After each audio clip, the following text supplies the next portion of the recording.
The body was found around 11 Found in the Chattahoochee River. Hours later, the body was brought out. We were then getting victims turning up almost every week. On June 21st, 1981, the arrest of Wayne Williams appeared to solve one of the biggest multiple murder mysteries in American history. People were just wondering, when will this end? Someone had to be convicted to stop the fear in Atlanta. But now, troubling new questions are being raised about that conviction and the investigation that led to it. I did not kill anybody. I did not hurt anybody.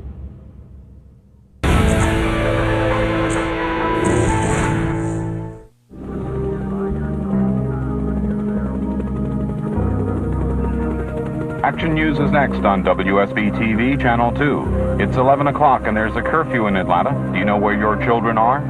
We do believe that the young boy is one of the 3 missing children from the Atlanta area. In the fall of 1979, the people of Atlanta, Georgia, confront a terrifying reality. Children in the black community are being abducted and murdered.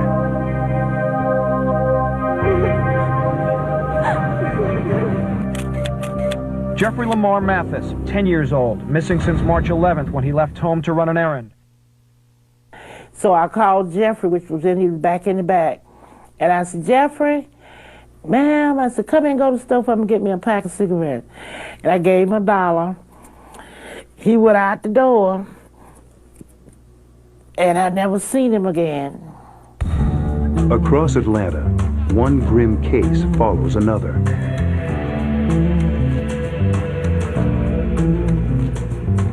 Camille Bell recalls the day her son Yusuf agreed to run an errand for an elderly neighbor. And we know that he got to the store, and we know that he brought the snuff, and we know that he left the store, and he disappeared off the face of the earth. Yusuf Bell, 9 years old, missing from his home for almost a month. Now, going to the store was not unusual. The store is only 3-4 blocks away, and this was something that kids did all the time. Yusuf's body was found Thursday in an abandoned schoolhouse at Fulton and Martin Streets near the Atlanta Fulton County Stadium. Police believe the boy, who had been missing for 18 days, was strangled. At first, no one realizes the full extent of the horror because there is no coordination between different police agencies. So Detective A working on case A, you had Detective B working on case B, and neither detective talking to each other. It is the mothers of the victims, drawn together by their mutual frustration and grief, who see the similarity of the cases and the likelihood of a single killer. We decided as a group to go and tell the mayor and the police commissioner what was happening.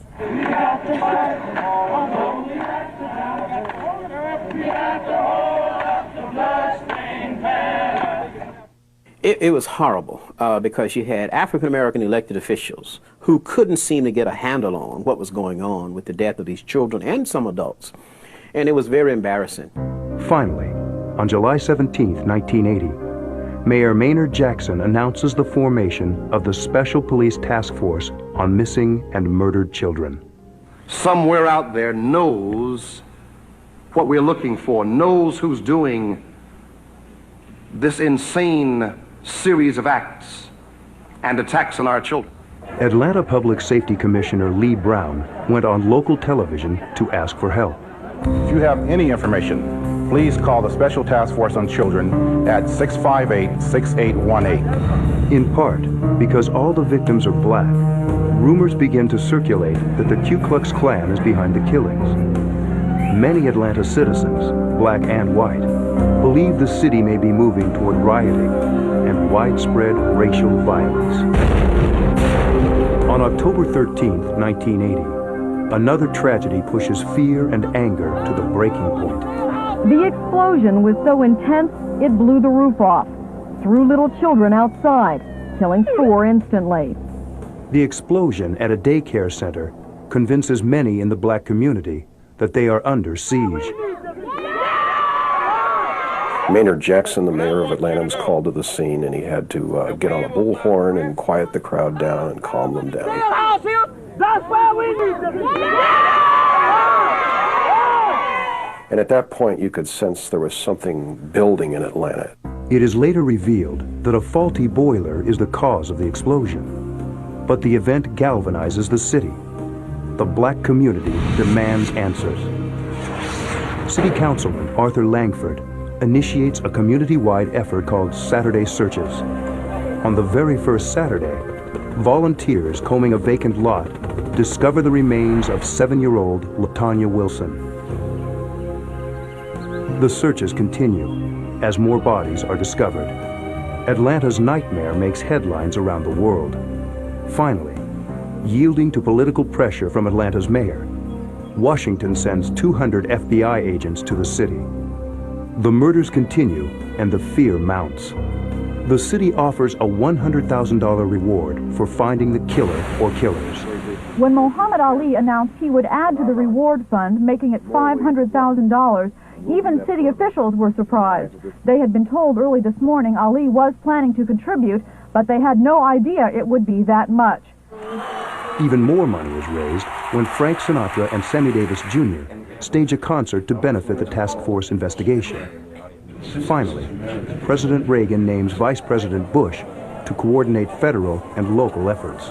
This administration is doing and will continue to do what we can to help bring an end to this tragedy. For grieving mothers, the new coordinated effort does little to end the despair and frustration. It was always, we got it, we doing it, and nothing is being done. Nothing is being done. There was often little or no evidence at the crime scenes. In fact, most of the crime scenes that I recall having attended and having gone to investigate were cases where the bodies were, in most cases, severely decomposed. Then, in early 1981, the police announce a new line of investigation. They have begun collecting fibers found on the victims, looking for a clue that will link the victims to their killer or killers. About 2 hours later, the body was brought out. A medical examiner said it was a young black man in his early 20s. The fiber announcement may have alerted the killer. 4 more bodies are found in metro Atlanta's Chattahoochee River. The task force list now stands at 27 victims. We concluded from that the killer was paying attention to the news reports and thought he was going to, by unclothing the victims, throwing them in the river, that this would cause us not to be able to find the same trace evidence. But the experts are able to recover fibers, and the river cases prompt the authorities to begin nighttime stakeouts at all Chattahoochee Bridge crossings. After 2 weeks, their patience is rewarded. When we return, is this the man who terrorized a city? In the pre-dawn hours of May 22nd, the surveillance of Atlanta's bridges pays off. A policeman hears what could be a body hitting the water. According to the record in the case, 3 o'clock a.m. in the morning, Robert Campbell, who was a young police recruit under the bridge, heard a splash and then saw lights come on a vehicle. And so the vehicle slowly began to move in a southerly direction across the bridge. Wayne Williams admits he was on the bridge that night. I proceeded south at that point towards Atlanta on South Cobb Drive, which is our Bankhead Highway. I crossed the bridge. As I crossed the bridge, I was looking for a telephone. But he says he did not stop and did not throw anything into the river. When the police follow and stop him near the bridge, Williams cooperates fully. Well, Wayne was questioned, and then he allowed the authorities to search his car, and then he noticed on one of the officers a task force badge.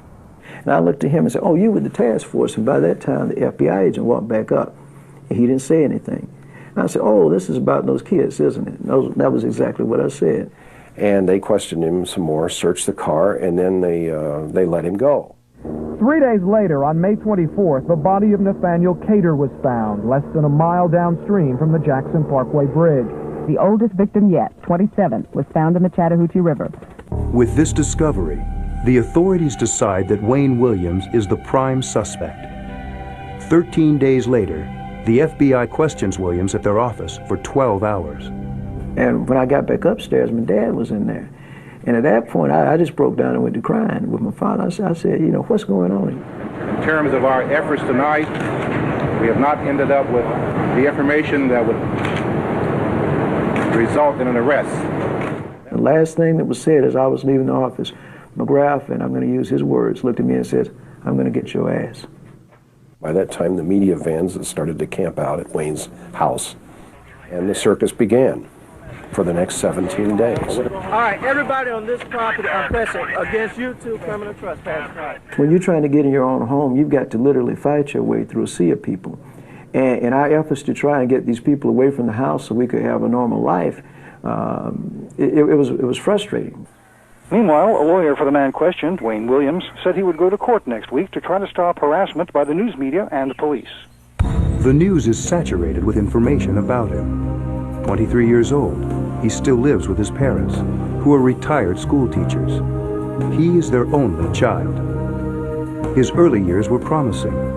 In grade school, he was installed as student council president by civil rights leader Andrew Young. As an adolescent, Williams operated a small radio station out of his parents' home. In later years, Williams worked as a freelance photographer for the Atlanta Fire Department and local television stations. More recently, he had embarked on a career as a talent scout with music business aspirations. To authorities, there was a sinister reason for this new ambition. Start with Williams he was not professional in this regard, but he spent his own money to give kids who couldn't sing, who couldn't play an instrument, he still gave them an audition. And I submit to you that this was his bait that he used to get kids to come around him. Just because I didn't get a hit record out by the time I was 23, does that make me a failure? Well, if that's the case, then there are a lot of failures in this world. Despite their suspicions, the police refrained from arresting Wayne Williams. We were looking at him very strongly, but we were nowhere near the point of arresting him. That was a decision made by the task force on its own. Lewis Slayton did not have sufficient evidence to link Wayne Williams with any of the names on the task force list, but was under tremendous political pressure to make an arrest in this case. I remember the former district attorney of Fulton County, Lewis Slayton, publicly saying, I don't think we have any evidence to arrest anybody, including Wayne Williams. But he was basically told, if you don't do it, the federal government will do it. So they pressured the former district attorney to move on Wayne Williams. On Father's Day, June 21st, with the FBI and state government pressing, District Attorney Lewis Slayton orders the arrest of Wayne Williams. When you hear those words, Mr. Williams, you're under arrest, I can't even describe how I felt. It was like time just froze. Everything just stopped at that point. And I can remember them telling me to go ahead and get myself dressed and all. My mom started crying and all. I can remember that. He is charged with the murder of 27-year-old Nathaniel Cater, whose body was found in the river 2 days after Williams was stopped near the bridge. He is later charged with the death of 21-year-old Jimmy Ray Payne. There was a lot of pressure on Atlanta, I think, to find somebody. Convention dollars are very important to Atlanta. A lot of corporations were canceling their conventions in Atlanta that following summer. Less than 7 months later, on January 6, 1982, the trial of the decade begins with the world watching. Williams' lawyers did not ask to have the trial moved from Atlanta. They believe he can get a fair trial here. In a surprise move, and in response to local hysteria, the judge allows the prosecution to introduce evidence of 10 additional deaths, alleged to be part of a larger pattern of murders. Now, in effect, Williams must defend himself on 12 counts, even though he is officially charged with only 2 murders. Whenever you have a trial where the prosecution is permitted to introduce evidence of other crimes, the fact that the jury hears that the defendant is a criminal in some way weighs very, very heavily on them. It's almost impossible for them to get it out of their mind. The prosecution alleges 2 motives for the killing spree. They suggest that Williams is a sexual predator. I have never had a homosexual relationship with anybody. I'm not gay, never been gay, and And this was obvious. This was part of their psychological profile that I think they had a behavioral analyst come up with. And what they did was they tried to go out and find any of these witnesses they could to say, well, we need you to say this about Wayne Williams, you need to say that. Nobody who knows me, that the prosecution knows me, ever testified that I was homosexual or anything else. The prosecution also claims that Williams is motivated by a deep loathing for other blacks. According to testimony, Williams felt that these victims were degrading to his race. Contrary to what a lot of people have said about me, I worked almost exclusively with low-income blacks. In other words, this garbage about, well, I hated my race, or no, that's ridiculous. For more than 2 months, the jury sits through evidence which is often complex and technical. Then, the day that no one there will ever forget. Williams takes the stand in his own defense. For 2 days, the jury sees a calm and collected Wayne Williams. On the 3rd day, defense investigator Durwood Myers urges a new strategy. So Durwood sat down with me. He said, well, Wayne, I need you to be forceful on that witness stand. When he says something, challenge it. I remember watching the jury when he testified this way, on cross-examination. Every eye was on Williams. He came out fighting. He was combative, argumentative. He called the police names, referred to me in a derogatory way.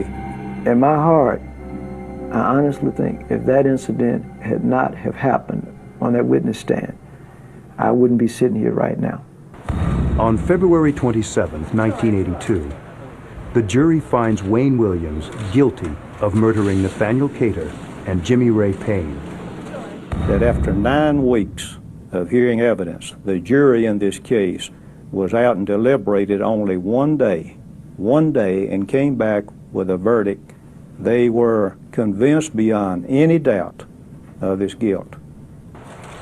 He begins serving 2 consecutive life sentences. Shortly afterwards, 24 murder cases are officially closed and attributed to Wayne Williams, but not without public outcry.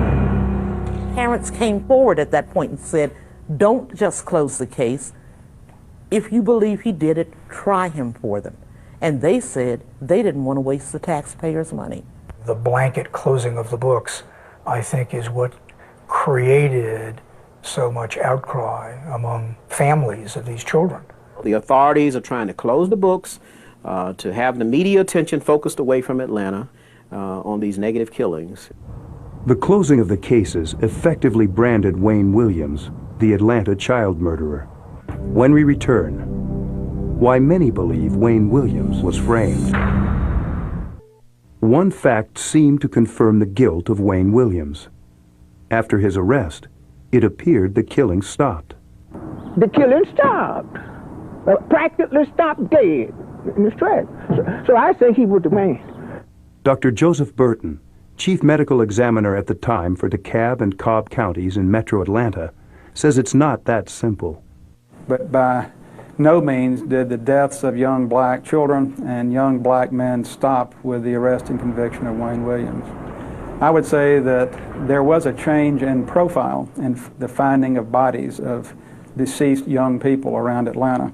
But others argued there never was any pattern, that the list compiled by authorities was arbitrary and meaningless.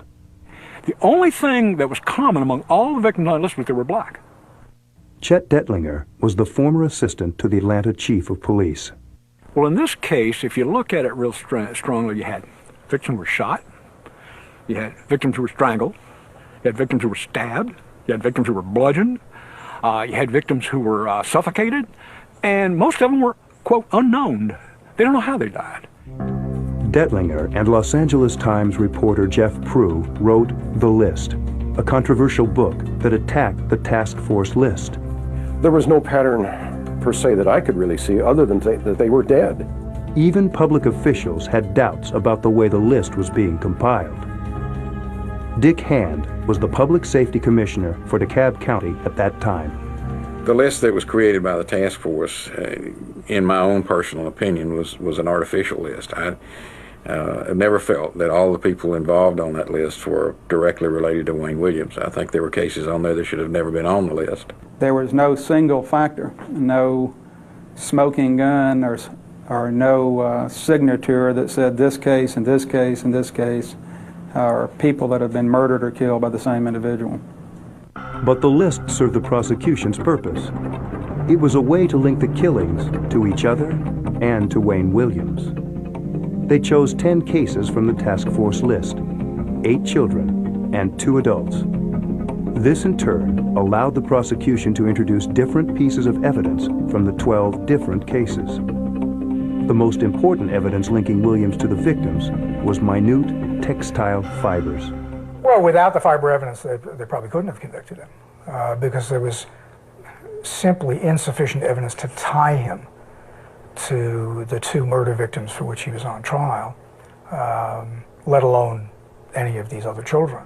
After his arrest, police removed fiber samples from cars Williams had used and from the Williams home, including a bedspread, carpet, and throw rug.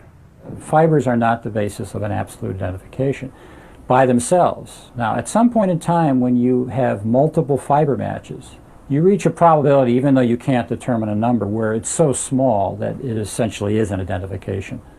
But in its eagerness to establish fiber matches, the prosecution blundered. They claimed fibers found on victim Charles Stevens proved he had been in 2 cars driven by Williams. The defense proved that neither of the cars was in Williams' possession when Stevens disappeared and was found dead. One was a 1970 Chevy station wagon. Charles Stevens disappeared on October 9th, turned up dead on October 10th. The Williamses didn't obtain the 70 Chevy station wagon until October 21st. And October 21st was the date that the Williams had picked up the car from a relative in Columbus, Georgia. By the time they obtained that car, Charles Stevens was already in the ground. I can always see how a fiber from a vehicle that had been in your possession sometime in the past might have gotten transferred to a victim, but I could never understand how a fiber from a vehicle you hadn't bought yet could get transferred to a victim who's already in the ground. I could never understand that one, but that happened in this case. The other car was a 1979 Ford LTD. The defense proved that this car was being repaired at a local dealership when Stevens disappeared. So Wayne Williams couldn't have had the car at the time of Stevens' disappearance and death. The FBI's fiber expert now concedes he was wrong. Based on everything that I know right now, that match was incorrect in the sense that those fibers did not come from the 1979 Ford. But there was another fiber match, one the defense could not so easily discredit. This fiber, called trilobal because of its distinctive shape, was found on 10 of the victims. Samples taken from a green carpet in the Williams home were also trilobal. The distinctive fiber was manufactured by the Wellman Company of Dalton, Georgia. The Wellman fiber in the Williams case was unusual because of its cross-sectional shape. Different manufacturers use different cross-sectional shapes in their production so they can recognize their fiber. And in that particular case, the shape that we were seeing before we even knew that it was a Wellman fiber, I recognized as being highly distinctive and something that had not been seen before. The prosecution claimed the green trilobal fiber had been used in only a small number of Atlanta area homes.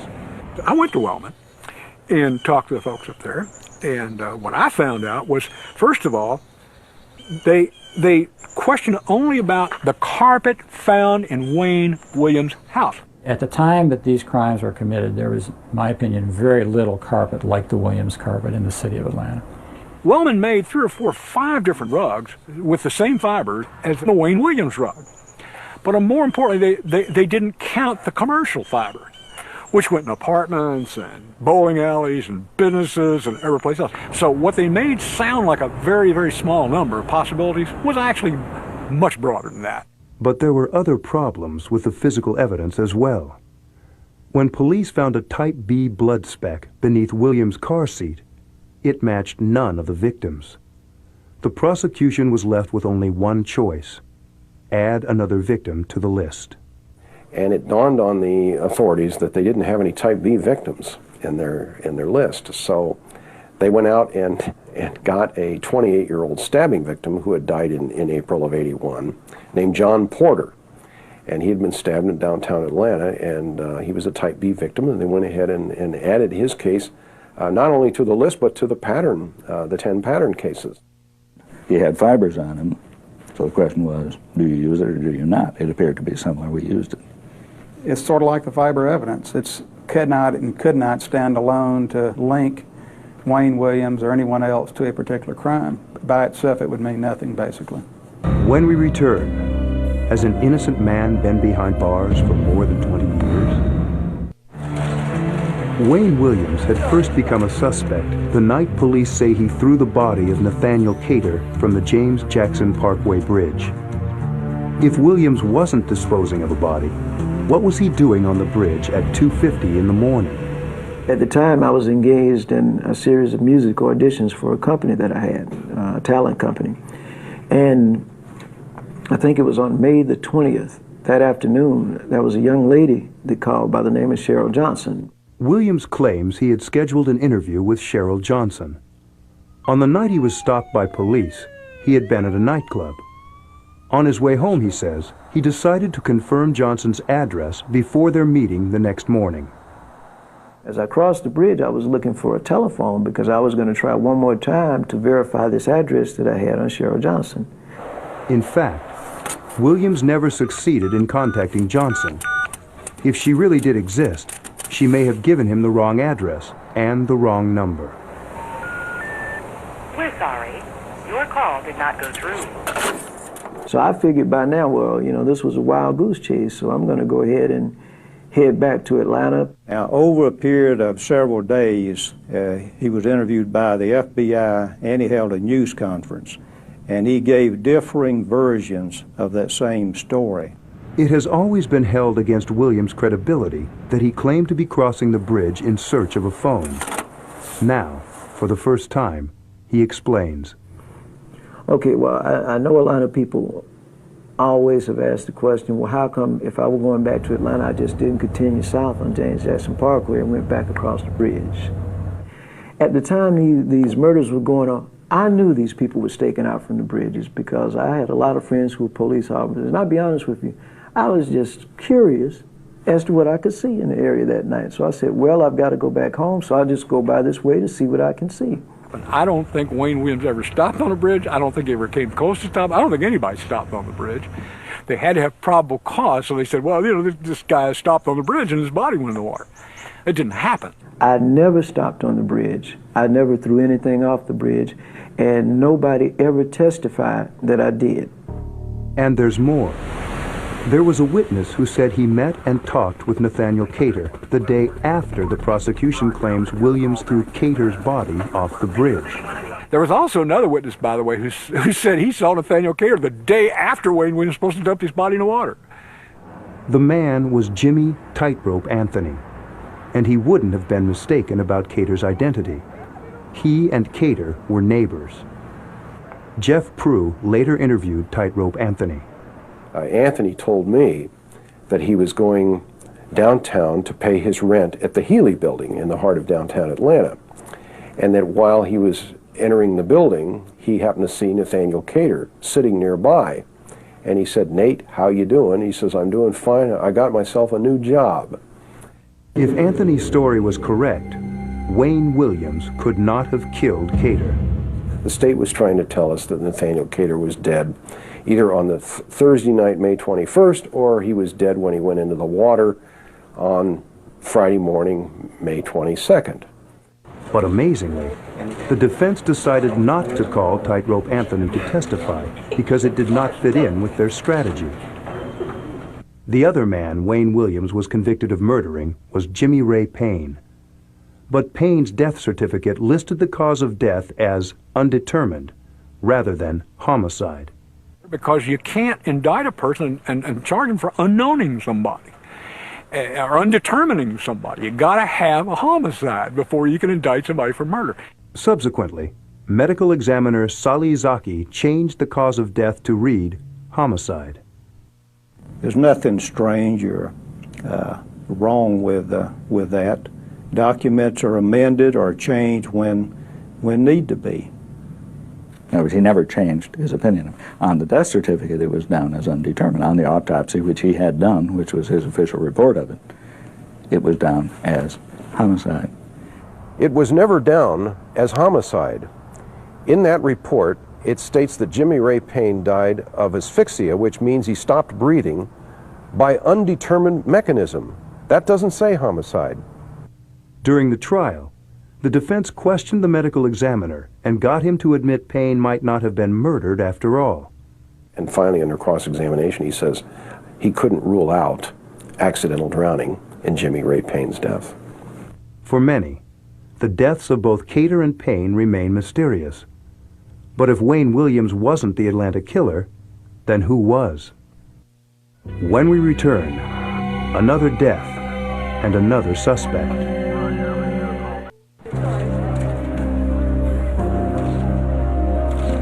If Wayne Williams wasn't the serial killer who terrorized Atlanta, then who was? One answer may lie in the murder of a little boy named Clifford Jones. The Clifford Jones case was the case that convinced me that they had no case against Wayne Williams. In August 1980, nearly a year before Williams was arrested, Eunice Jones and her children came to Atlanta from Cleveland, Ohio, for a family reunion. On the afternoon of August 20, Eunice asked her sons Clifford and Emmanuel to make a trip to the local supermarket. We already was stressing, for them not to separate, from each other. That's why we had all three of them go together. Because all these children kept coming up murdered, coming up found in the woods and stuff, and we were scared it was going to happen to them. This is where police, acting on a tip, found Clifford Jones's body less than 24 hours after he disappeared, beside this dumpster behind a laundromat on Hollywood Road. 12-year-old Clifford Jones' name was quickly added to the task force list. Complete police files on the Jones case did not become public until 5 years after Williams was tried and convicted. The files reveal another suspect, a suspect the police and the FBI knew about, but the jury in the Williams trial did not. What we didn't know was that the police were able to question eyewitnesses. They were able to even question the suspect in this case, who was not Wayne Williams. He was a 29-year-old black male named Jamie Brooks, who ran the laundromat and lived in a back room behind the laundromat. One of the eyewitnesses was a young man named Freddie Cosby. He told investigators he saw Jamie Brooks and another man named Calvin Smith sexually assault and kill young Clifford Jones. He said they took him in the back room and they got him in the butt and he started screaming, and they tied a yellow rope around his neck and they pulled on that rope until one of them said, "He's dead." Two additional eyewitnesses who lived in a cottage immediately behind the laundromat saw Jamie, or someone who looked like Jamie, wearing a hooded robe.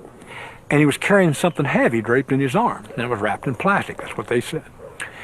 And so we thought it was strange because he walked right past the dumpster right behind the laundromat, and he walked past it, and he walked on down to the next dumpster. And he laid it out there in front of the dumpster. Then he disappeared around the corner.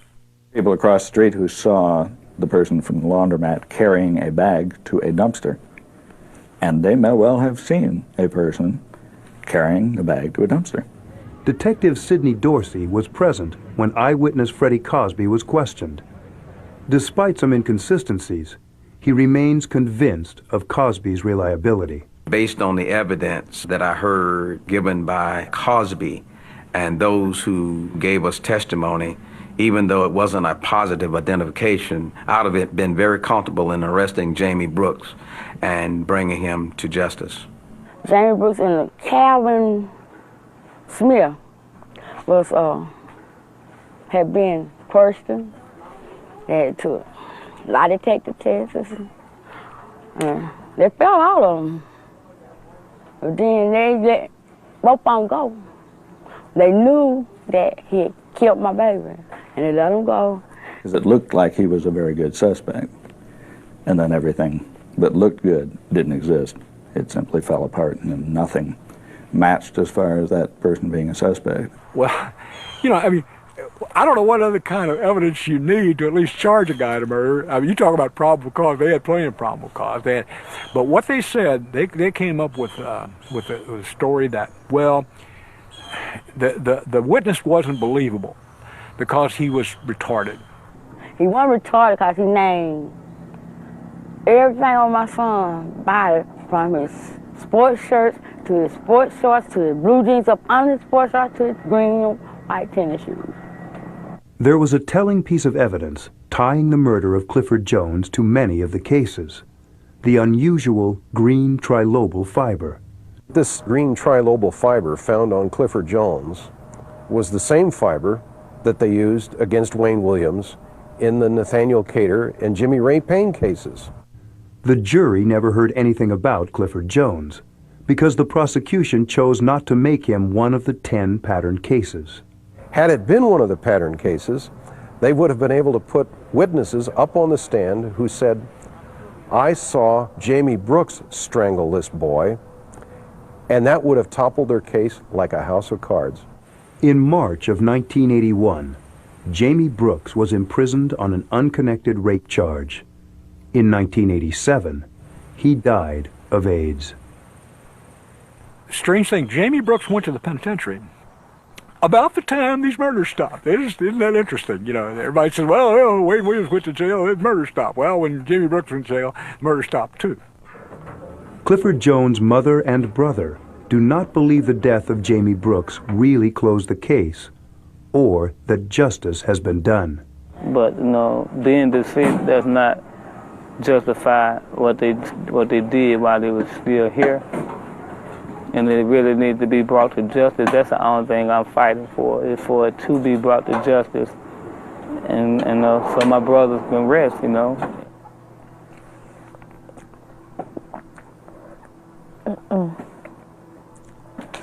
They told me let Jamie and them go because they had who they wanted for killing Clifford, which was Wayne Williams.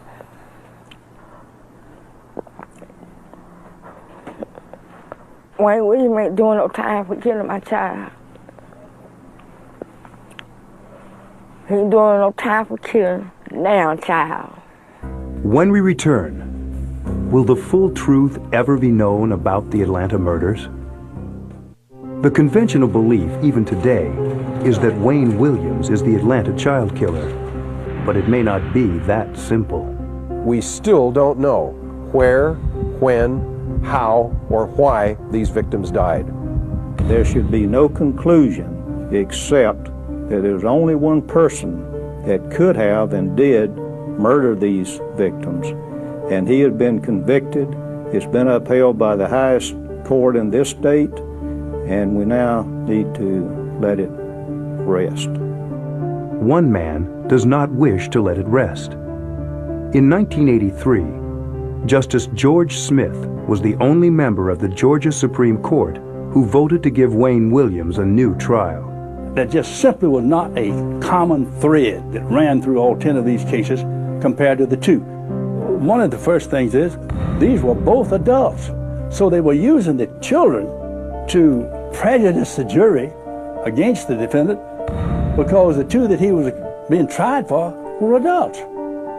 We've got witnesses who've been discredited, witnesses who've recanted.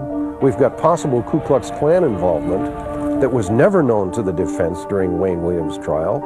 And we've got stronger suspects that were involved with some of these victims, suspects who are known child molesters.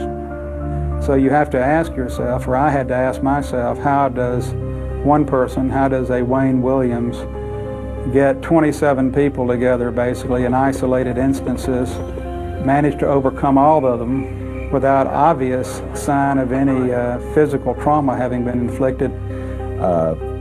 You know, so it wasn't just fiber. You had fiber, you had the bridge, and this host of other little pieces of evidence, all of which I think the jury obviously felt showed guilt beyond a reasonable doubt. I think the court did prove it to the satisfaction of 12 people, and that's what was required. It may very well be that Wayne Williams killed some number or all of these children, or none of them. We're never going to know that. I sincerely believe that the killers of those victims, the adults and the children, are still loose.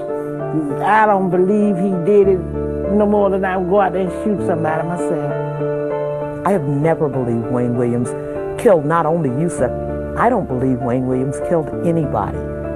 I think Wayne Williams is merely one of the last victims of the Atlanta murders. And I'm not saying anything I didn't say when I wrote my opinion. I would have given him a new trial then, I'd give him a new trial now. Well, I think all of those involved, from the mayor of Atlanta through the public safety commissioner, you know, they owe Atlantans, they owe these families, and they owe Wayne Williams some answers to questions that have never fully been resolved.